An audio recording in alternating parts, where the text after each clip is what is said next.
ഉപരിസഭയായിട്ടുള്ള രാജ്യസഭയും അധോസഭയായിട്ടുള്ള ലോകസഭയും ചേർന്നതാണ് പാർലമെന്റ്. രാഷ്ട്രപതിയും അതിൽ ഉൾപ്പെടും. അപ്പൊ പാർലമെന്റിലെ പ്രധാന സംഭവങ്ങളായിട്ടുള്ള രാജ്യസഭയെക്കുറിച്ചും ലോകസഭയെക്കുറിച്ചും ഇന്നത്തെ വീഡിയോയിൽ നമുക്ക് പഠിക്കാൻ ശ്രമിക്കാം. ഇന്നത്തെ ക്ലാസ്സിന്റെ പ്രധാന വിഷയം രാജ്യസഭയും ലോകസഭയുമാണ്. വളരെ പ്രധാനപ്പെട്ട ചില ചോദ്യോത്തരങ്ങൾ നമുക്ക് മനസ്സിലാക്കാം. നിർബന്ധമായിട്ടും പഠിക്കുക. ഇത്രയും കാര്യങ്ങൾ രാജ്യസഭയെക്കുറിച്ചും ലോകസഭയെക്കുറിച്ചും അറിഞ്ഞേ മതിയാകും. ഇപ്പൊ രാജ്യസഭ എന്താണ് പറഞ്ഞു? പാർലമെന്റിലെ ഉപരിസഭയാണ് രാജ്യസഭ എന്ന് പറഞ്ഞു അല്ലെ. പാർലമെന്റിലെ ഉപരിസഭ ഏതാ? അത് രാജ്യസഭയാണ്. രാജ്യസഭയും ലോകസഭയും രാഷ്ട്രപതിയും ചേർന്നതാണ് പാർലമെന്റ് എന്ന് പറഞ്ഞു അല്ലെ. എന്താണ് പാർലമെന്റ്? രാജ്യസഭയും ലോകസഭയും രാഷ്ട്രപതിയും ചേർന്നതാണ് പാർലമെന്റ്. സംസ്ഥാനങ്ങളുടെ സഭ എന്നറിയപ്പെടുന്നത് ഏതാ? അത് രാജ്യസഭയാണ്. ഏതാണ്? രാജ്യസഭയാണ് സംസ്ഥാനങ്ങളുടെ സഭ എന്നറിയപ്പെടുന്നത്. രാജ്യസഭയിലെ പ്രധാന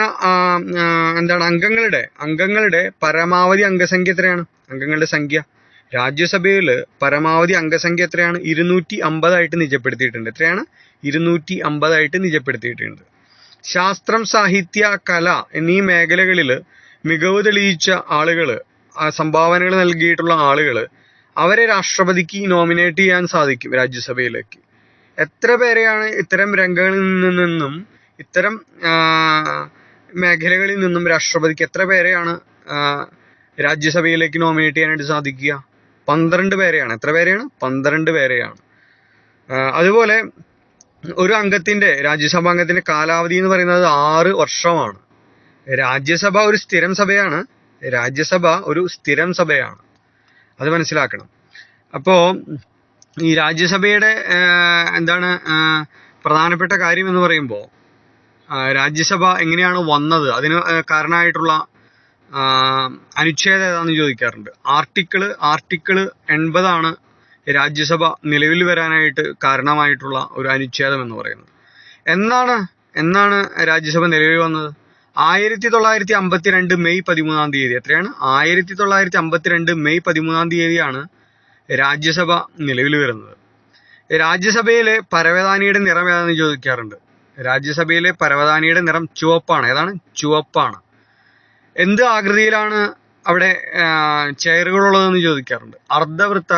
അർദ്ധവൃത്താകൃതിയിലാണ് രാജ്യസഭയിൽ ചെയറുകൾ വെച്ചിട്ടുള്ളത്. അർദ്ധവൃത്താകൃതിയിലാണ്. രാജ്യസഭയിൽ ഏറ്റവും കൂടുതൽ രാജ്യസഭാംഗങ്ങളുള്ള സംസ്ഥാനം ഏതെന്ന് ചോദിച്ചു കഴിഞ്ഞാൽ ഉത്തരം UP ആണ്. എന്താണ്? ഉത്തർപ്രദേശാണ്. കേരളത്തിൽ നിന്ന് എത്ര രാജ്യസഭാ മണ്ഡലങ്ങളുണ്ട്? കേരളത്തിൽ 9 രാജ്യസഭാ മണ്ഡലങ്ങളാണുള്ളത് കേരളത്തിൽ. ഒരു രാജ്യസഭാ അംഗമാവാനായിട്ടുള്ള കുറഞ്ഞ പ്രായപരിധി എത്രയാണ്? 30 വയസ്സാണ്. രാജ്യസഭയുടെ ആദ്യത്തെ ചെയർമാൻ ആരായിരുന്നു? രാജ്യസഭയുടെ ആദ്യത്തെ ചെയർമാൻ ഡോക്ടർ എസ് രാധാകൃഷ്ണനായിരുന്നു. ഏറ്റവും കൂടുതൽ കാലം രാജ്യസഭയിൽ ചെയർമാനായിട്ടിരുന്നത് ആരാണ്? ഏറ്റവും കൂടുതൽ കാലം രാജ്യസഭയിൽ ചെയർമാനായിട്ടിരുന്നത് ഡോക്ടർ ഹമീദ് അൻസാരിയാണ്. രാജ്യസഭയെക്കുറിച്ചുള്ള ഓരോ പോയിന്റ്സും വളരെ ഇമ്പോർട്ടൻ്റ് ആയിട്ടുള്ളത് മാത്രമാണ് പറഞ്ഞു പോകുന്നത്. അതുകൊണ്ട് തന്നെ എല്ലാം പഠിച്ചിരിക്കണം. രാജ്യസഭ ചെയർമാനെ സ്ഥാനത്തേക്ക് വന്നിട്ടുള്ള ആദ്യത്തെ മലയാളി ആരാണ്? ആദ്യത്തെ മലയാളി KR നാരായണനാണ്. ആരാണ്? KR നാരായണനാണ്. രാജ്യസഭയുടെ ആദ്യത്തെ ഡെപ്യൂട്ടി ചെയർമാൻ ആരാണ്? ആദ്യത്തെ ഡെപ്യൂട്ടി ചെയർമാൻ രാജ്യസഭയുടെ ആരായിരുന്നു? അത് SV കൃഷ്ണമൂർത്തി റാവു ആണ്. ആരാണ്? SV കൃഷ്ണമൂർത്തി റാവു ആണ് രാജ്യസഭയുടെ ആദ്യ ഡെപ്യൂട്ടി ചെയർമാനായിട്ടിരുന്നത്. രാജ്യസഭയുടെ ആദ്യ ഡെപ്യൂട്ടി ചെയർമാനായിരുന്ന വനിത ആരാണ്? വെൽവെറ്റ് ആൽവയാണ്. ആരാണ്? വെൽവെറ്റ് ആൽവ. രാജ്യസഭ ഡെപ്യൂട്ടി ചെയർമാനായിട്ടിരുന്ന ആദ്യ മലയാളി ആരാണ്? ആദ്യ മലയാളി MM ജേക്കബാണ്. ആരാണ്? MM ജേക്കബാണ്. മലയാള സിനിമയിൽ നിന്ന് രാജ്യസഭയിലേക്ക് നാമനിർദ്ദേശം ചെയ്യപ്പെട്ട ഒരു സിനിമാ നടനുണ്ട്. അതാരാണ്? സുരേഷ് ഗോപിയാണ്. ആരാണ്? സുരേഷ് ഗോപിയാണ്. രാജ്യസഭയിലേക്ക് നാമനിർദ്ദേശം ചെയ്യപ്പെട്ട ആദ്യത്തെ ശാസ്ത്രജ്ഞൻ ആരാണ്? ആദ്യ ശാസ്ത്രജ്ഞൻ സത്യേന്ദ്രനാഥ ബോസാണ്. എന്താണ്? സത്യേന്ദ്രനാഥ ബോസാണ് രാജ്യസഭയിലേക്ക് നാമനിർദ്ദേശം ചെയ്യപ്പെട്ട ആദ്യത്തെ ശാസ്ത്രജ്ഞൻ. രാജ്യസഭയിലേക്ക് നാമനിർദ്ദേശം ചെയ്യപ്പെട്ട ആദ്യ മലയാളി ആരാണ്? മലയാള കവി. രാജ്യസഭയിലേക്ക് നാമനിർദ്ദേശം ചെയ്യപ്പെട്ട ആദ്യ മലയാള കവി ജി ശങ്കരക്കുറുപ്പാണ്. ആദ്യമായിട്ട് ജ്ഞാനപീഠം നേടിയതാരാ? ജി ശങ്കരക്കുറുപ്പാണ്. രാജ്യസഭയിലേക്ക് നാമനിർദ്ദേശം ചെയ്യപ്പെട്ട ആദ്യത്തെ പക്ഷി നിരീക്ഷകൻ ആരാ? പക്ഷി നിരീക്ഷകൻ അത് ഡോക്ടർ സലീം അലിയാണ്. ആരാണ്? ഡോക്ടർ സലീം അലിയാണ്. ലോകസഭയെക്കുറിച്ച് കുറച്ച് കാര്യങ്ങൾ നമുക്ക് മനസ്സിലാക്കാം. ബഡ്ജറ്റ് അവതരിപ്പിക്കുന്നത് പാർലമെന്റിലെ ഏത് സഭയിലാണ്? ലോകസഭയിലാണ്. ഏറ്റവും അധികം ലോകസഭാ മണ്ഡലങ്ങളുള്ള സംസ്ഥാനം ഏതാണ്?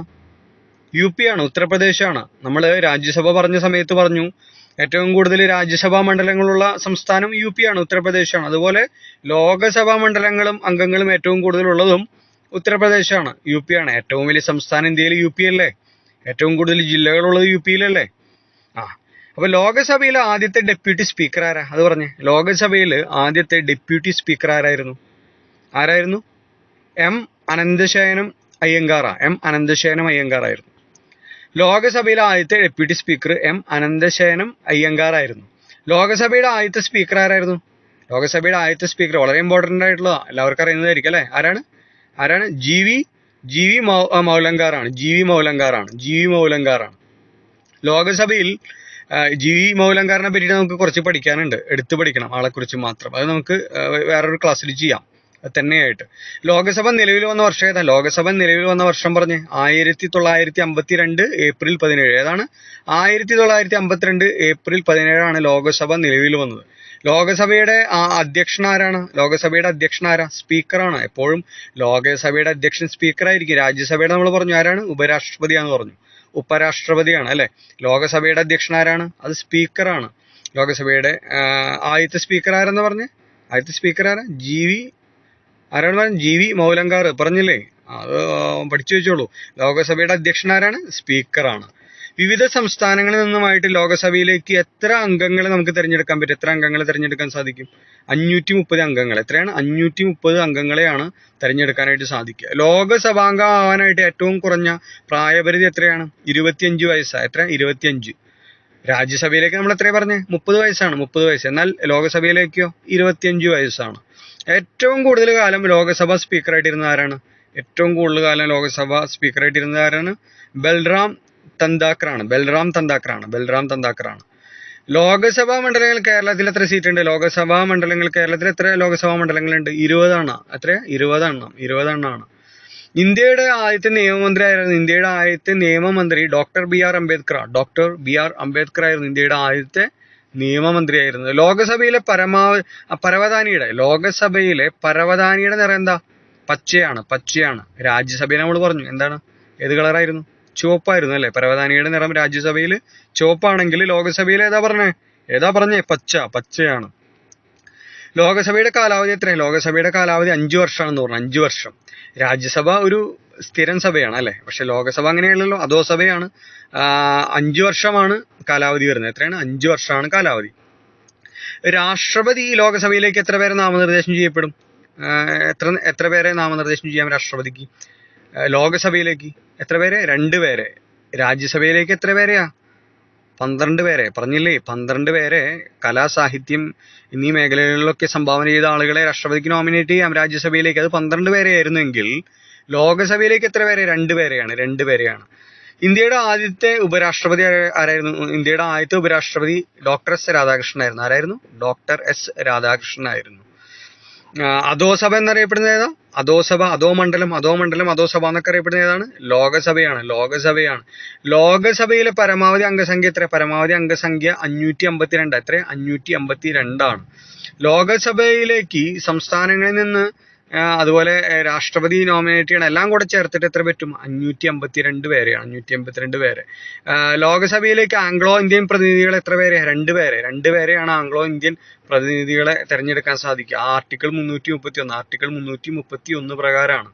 അതിൽ മാറ്റം വന്നിട്ടുണ്ട്. അതിനെപ്പറ്റി നമുക്കൊരു ഭരണഘടന ആർട്ടിക്കിളുകളൊക്കെ പറയുന്ന സമയത്ത് പറയാം. ഇനി മറ്റൊരു കാര്യം, പട്ടികജാതി സംവരണ സീറ്റ് ലോകസഭയിലേക്ക് എത്രയാണ്? പട്ടികജാതി സംവരണ സീറ്റ് ലോകസഭയിലേക്ക് എത്രയാണ്? 82 ആണ്. എത്രയാണ്? 82 ആണ്. പട്ടികവർഗ സംവരണ സീറ്റ് ലോകസഭയിലേക്ക് എത്രയാണ്? 49 ആണ്. എത്രയാണ്? 49 ആണ്. ലോകസഭാംഗങ്ങൾ രാജിക്കത്ത് സമർപ്പിക്കുന്ന ആർക്കാ? സ്പീക്കർക്കാണ്. അധ്യക്ഷനാരാണ് ലോകസഭയുടെ? സ്പീക്കറാണ്. കമ്മ്യൂണിസ്റ്റുകാരനായ ആദ്യത്തെ ലോകസഭാ സ്പീക്കർ ആരാണ്? സോമനാഥ് ചാറ്റർജിയാണ്. ആരാണ്? സോമനാഥ് ചാറ്റർജിയാണ്. അതുപോലെ പദവിയിലിരിക്കാൻ ധരിച്ച ഏക ലോകസഭാ സ്പീക്കർ ആരാണ്? ഏക Lok Sabha speaker G M D ബാലയോഗിയാണ്. ആരാണ്? ജി എം ഡി ബാലയോഗിയാണ്. ലോകസഭയുടെ ഏക വനിതാ സ്പീക്കർ ആരാണ്? ലോകസഭയുടെ ഏക വനിതാ സ്പീക്കർ മീരാകുമാറാണ്. ആരായിരുന്നു? മീരാകുമാർ. ബീഹാറിന്നായിരുന്നു. വർഷം 2009 ഇത്രയും കാര്യങ്ങൾ ഏറ്റവും കുറഞ്ഞത് രാജ്യസഭയെക്കുറിച്ചും ലോകസഭയെക്കുറിച്ചും നിർബന്ധമായിട്ടും LDC LGS എക്സാമിന് പോകുന്ന ആളുകൾ അറിഞ്ഞിരിക്കണം.